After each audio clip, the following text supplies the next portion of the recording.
Hello, Dr. Zakir Naik. My name is Harris. I'm from Phoenix, Arizona, in the United States. I'm an entrepreneur and a marketing manager.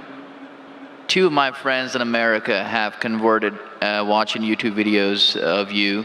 One of them a Christian, one of them an atheist. One of my friends presented me with how to deal with an atheist DVD of yours, which I did watch. But that didn't answer my question. And I've asked this question to a lot of people with no satisfactory answers, a lot of intelligent people. Of all the scholars that I've ever watched on YouTube, in my opinion, you are the most rational, logical, easy to understand kind of scholar that I've ever come across in my life.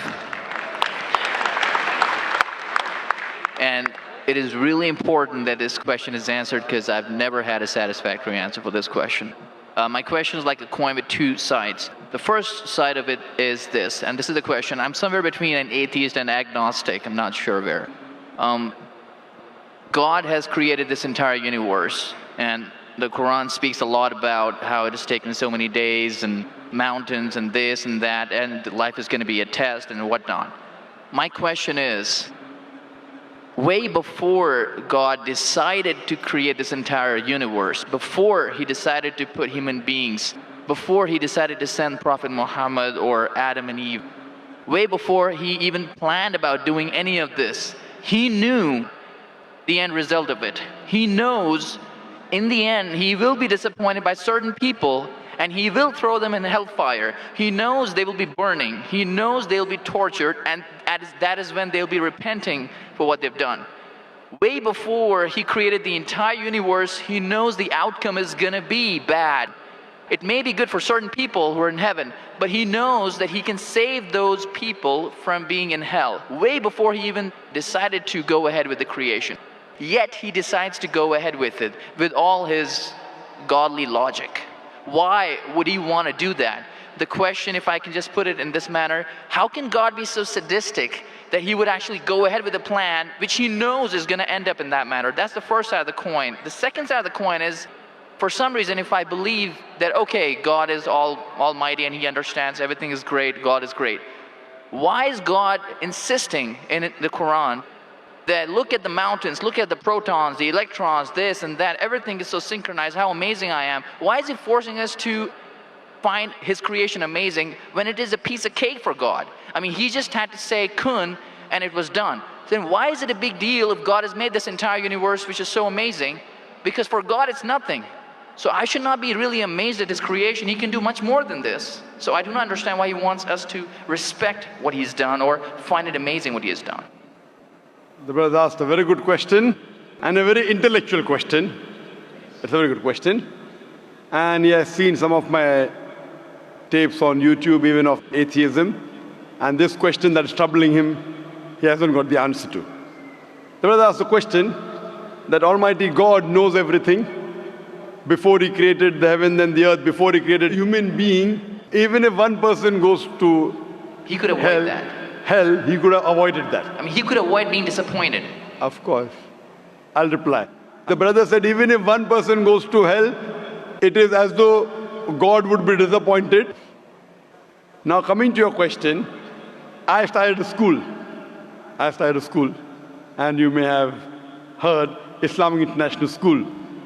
If a teacher takes an examination, if she is just, while she is giving the examination, she writes in the maths paper 2 plus 2 is equal to how much? The student in front of her or him, the teacher, writes 5. She can very well tell the student, change 5 to 4. Would it be just on the teacher during the test and examination to correct a student who's writing a wrong answer? Right, but if she has an option that the student doesn't need to do any of that and still No, I'm asking you a simple question. I'm asking you a simple question. The teacher has given the question paper. Right. All the students were informed about it. You're right. For that particular situation, For that particular situation, the teacher can tell, dear student, change 5 to 4. What will the other students think about? Unjust. But God can be just at the same time. He can create a completely different condition. He doesn't have to go ahead with that situation. He's not bound by any situation. Brother is saying Almighty God can create something which is perfect and will not make mistake, correct? That Right. God has already done. He created the angels.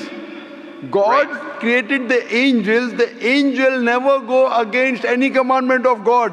But human being is a better creation than angel. The angels have got no free will of their own. If you have heard my tapes, if you have not heard, I'll tell you now. The angels are a creation of Almighty God, but not the best creation. Almighty God created the human beings. The human beings have a free will to go against God or to follow God. If you have chosen to be a human being, if you disobey His commandments, you go to hell. If you obey His commandments, you're superior than the angel. Because the angel doesn't have a free will of his own, then he follows God. It's nothing great. The human beings are the better creation of Almighty God. Almighty God has given a free will. That's a different question that Almighty God knows. Because He has ilm-e-ghaib, He has knowledge of the future. He is more superior. So He has created such a creation which has a free will. The fault is of human being, not God. No, but God has created us with that fault, and He knows He can Not avoid fault, that. not fault. It's not fault, brother. It is free will. Why is He giving us a free will when He knows He's going to eventually put these many people in hell?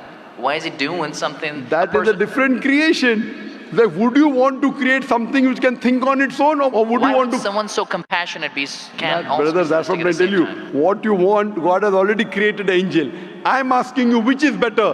An angel following Almighty God or a human being following Almighty God? Which is better? For me, absolutely, if I get a second chance, I would want to be an angel. Why would I risk going to Second hell? chance, correct. That's why Almighty God says in Surah Araf, chapter number 7, verse number 172, Almighty God brought all the human beings from the loin of Adam and asked them, is there one God? All agreed. Almighty God says in Surah Hashar, chapter 59, verse number 21, if Almighty God revealed the Quran on the mountain would shudder down.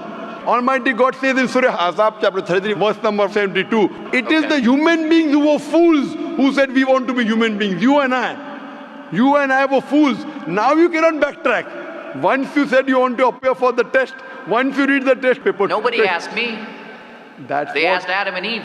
No, brother. Quran says every human being was asked. And then it is washed off. This memory is washed off. If the memory is there, where is the test? Almighty God says in the Quran, do you want to be a human being? If you become a human being, you can become superior to an angel or can get inferior. If you don't want to become a human being, just pass. Even for argument's Brother, sake, even in that please let me condition. complete. You ask the question. All right, go If ahead. you sorry. interject, how will I answer? Sure, go ahead. So Almighty God asked the human beings, and the Quran says, we human beings were fools, you and I both, were fools who opted for the test. Now once you undergo a test, if you follow the commandment after free will, you be superior to an angel. If you disobey Allah, you become inferior to an angel. We wanted to pass with distinction, you and I. You told, I don't remember. Of course you will not remember. And even I don't remember. But I believe in the Quran. On the day of judgment, Almighty God says, not a single human being will object to the justice of Allah. That we'll come to know on the day of judgment. Only thing we'll say, please give us one more chance. Almighty God will say it's too late. Because if He wants to give you a new chance, even I'll have to come back in the world again. Again, everyone. So those who failed, He can't get only the failures. So the Quran says no one will ever object on the justice of Allah. They will request Allah, give us one more chance. Almighty God will say too late. Almighty God gives us chances in this world itself. You make a mistake, Allah gives you a chance to repent. You repent. Allah forgives you. Again you make a mistake. Once you die, it's only one. So as far as the first question is concerned, why did God create? Because it's a better creation. Any logical person, including you, has to agree that a person who has the free will is a better creation than a person who has no free will. Only your question you don't remember is perfectly right. When you die, when you're resurrected, that time you and I will meet. Then you will say, I remember. Even I don't remember now. But I have faith in the Quran that Quran cannot be wrong, because scientifically, if you heard my lecture, 80% of the Quran is 100% matching with science. 20% is ambiguous, neither right, neither wrong. So my logic says when 80% is 100% correct and not even 0.1% of the 20% is wrong, so my logic says even this 20% would be right. I'm a scientific person, I'm a logical person. So I believe in the statement of the Quran that we chose. If you wouldn't have chosen, you could have questioned God. Why did you make me a human being? Then Right. God would have been at fault. But God says in the Quran, He asked, the mountains were afraid. Everything else was afraid. We human beings opted for this. But do you remember being asked? I don't remember being asked that Brother, question. if you heard my answer, even I don't remember. But if you remember, then where is the test? Imagine if a teacher teaches you something. Teacher teaches you something. Teacher gives you the book. The teacher has to take away the book for the test. If the teacher says, okay, take the book and answer, where is the test? Okay, but what? After the examination is over, you can go home and check or not. But even before the exam began, God knows the end Brother, result. listen to me. After the examination is over, can you go and check home or not in the textbook? Absolutely. But during the examination, can you check? No. So now the examination is going on, brother. Once it's over, you can check. If you tell teacher, I want to see the textbook, I don't remember. No. During the examination, you cannot refer to the textbook, it will be called cheating. Correct? So once the examination is over, if you don't remember, you tell God, what is this illogical? But Quran says not a single human being will object to the justice. Let the test get over. So today, I being a scientific person, I being a logical person, based on my knowledge of science, based on my logic, when I read the other scriptures and when I read the Quran, I find Quran is the only book, only religious scripture on the face of the earth which passes this test. So therefore I, being a scientific person, being a logical person, agree, okay, fine. This statement of the Quran also has to be right. I don't remember, that's the test. If I remember, where is the test? So that answers the first part of the question. First part, that saying that God was sadist. God is not sadist. For example, I start a medical college. I want the school students to go to medical. How many students who go to school enter the medical college? Just roughly, can you guess? Few, surely less than 5%. Less than maybe 1%. So why did you make a college where only 1% can enter? Fine, it is for selected few. So same way God made heaven, Jannah, Jannat-e-Firdaus. Everyone cannot go to Jannat-e-Firdaus. Why not? Sorry? Why not? Why can't everyone go to medical college? Because it's human capacity. If humans Yes. were capable of being able to put everyone in medical college, they would. That's the way we are made. The same way everyone cannot become a doctor. Only those who have the capacity. Same way everyone cannot go to Jannat-e-Firdaus, the high levels of paradise. We have to strive. God has given you capacity. If you don't follow His guidance, you cannot. If you follow His guidance, to go to Jannah is very easy. If you're intelligent, it's very easy. If you're intelligent and if you're truthful to yourself.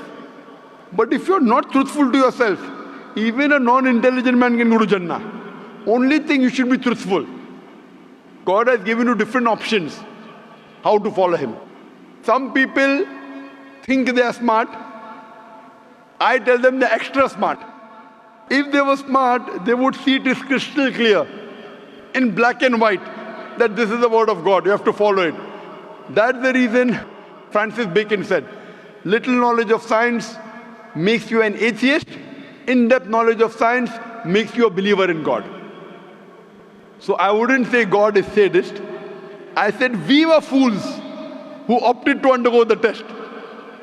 Not God. God gave you an option. What do you want to be? We chose. So we are responsible, not God. God is not a sadist. We are fools. That's what the Quran says. On the day of judgment, you will come to know, inshallah, you and I both. Inshallah, if I go to Jannah, inshallah, I'll pray to God, I'll thank God. You know, I was a good person, I choose to be a human being. If you pass that, if you fail, then we will curse our own self. Hope that answers the question. The second part, Sorry, what was the second part? that even if I believe how almighty He is, how knowledgeable He is, why is He so bent on convincing us, look at the mountains, look at the electrons, look at the That's right. protons? The second part of the question was that why does Almighty God give references of the mountain that He's created this? For Him it is peanuts. So why is He talking? You know why is He saying? He's saying these peanut things, mountain, they would shudder. You human being who are superior, why don't you understand? Quran says in Surah Hashar chapter 59 verse number 21, had the Quran been revealed on the mountain would have fallen down to utter ruin. But to us human beings it makes no difference. He's giving these examples to show that these things which are so powerful, the mountains etc. which He has created, would have submitted their will. Why don't you human beings do? He's trying to give an example that we are fools. He's not trying to praise Himself. And whenever He asks us to praise Him, or when He says, for we say Allahu Akbar, God is the greatest. Do you think it will change Allah? No. Whether you say 1,000 times Allahu Akbar or 1,000,000 times, He cannot become greater. He's already the greatest. The reason we say these things is because it is our human mentality, our human nature, that we follow the people who are famous, we follow the people who we praise. For example, your mother has a heart attack. There is an unknown person on the street who gives you the treatment. And you heard that the best heart specialist in the world is Dr. X. Now, will you follow Dr. X's advice or the person on the street who you don't know? Dr. X. Why? Because Dr. X is famous. People know him. He's the best in the world. So the reason in our salah, in our life, we say Allahu Akbar, Allah is the greatest, Allah is the most wise, Allah is the most intelligent. Why? If we say that, it doesn't benefit Allah. It benefits us. That if we praise Him, we follow Him. If we follow, we go to Jannah. To Allah, it makes no difference. Therefore, Allah says, will you not then believe? Will you not then understand? That means the Quran is revealed to the people for understanding. So He's giving this example not to make Himself great. He's already the greatest. Whether you say 1,000,000 times Allah is the greatest, it will not make a difference to Allah.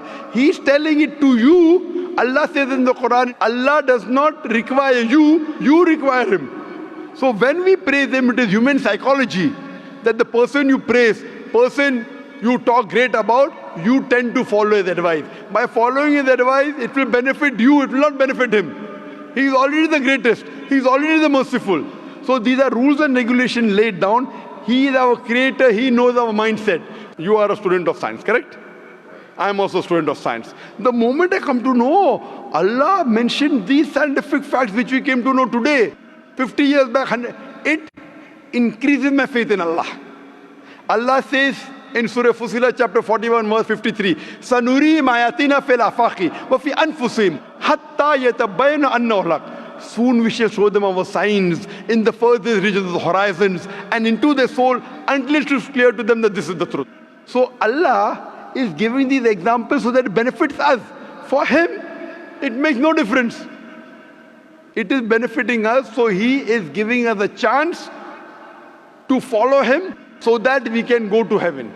Hope that answers the question, brother. I recognize His power, and I understand He's amazing and all that He's done. But am I expected to be amazed at His achievements at creating this universe? Because for Him, it's like a 1-second job. Correct. Right? So for Him, which is 1-second job, when He tells you not to have alcohol, if I you won't have alcohol, sure. But am I expected to be amazed at His creation?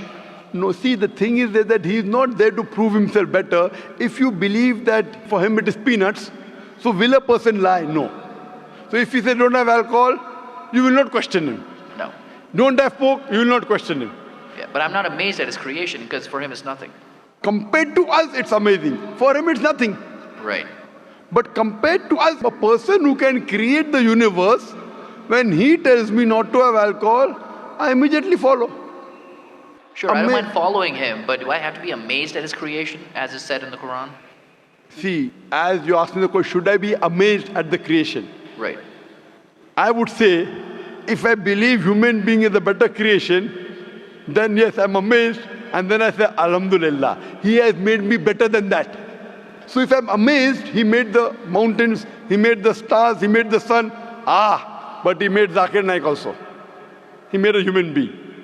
and we are the best of creation. So he gives these examples so that we realize what benefit he has given to us, all the favors he has given to us. Talking about the science, talking about the protons, talking about the mountains.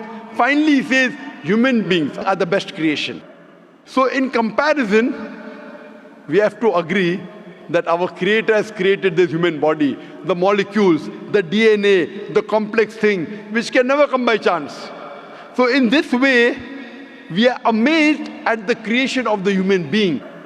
And then we submit to him. If you are not amazed, only by being amazed, we submit that he is our creator, he is worth worshipping. No one else can do that. This is so that we worship him and we pass the test and we go to paradise. Hope that answers the question. If Bill Gates gives me $100, should I be amazed that he has given me that money? I believe that the question has been answered, and unfortunately we are very constricted for time. You are welcome to come back tomorrow, inshallah. As with all of the brothers and sisters, we have come to the end of tonight's session, so please a very big thank you. I'll just give this last. It said, if Bill Gates gives you $100, Should I be amazed? will you get amazed? Brother, the question is, why should Bill Gates give you $100?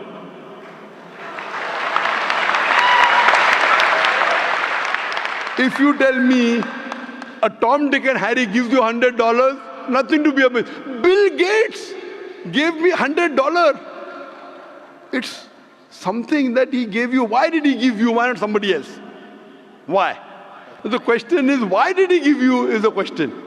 Okay. If some Tom, Dick and Harry gives you, if a man on the street gave you $100, Bill Gates. Got it. You got That's it, the no? answer. Got it. I got that. So now you're convinced, huh? Yes, absolutely. That is the answer. So inshallah, I hope that we'll come closer to Islam. So I should not be amazed at the fact that he's given me the money. I should be amazed it's him who's giving the money. Alhamdulillah. Got it. So it was worth the time extending. Alhamdulillah.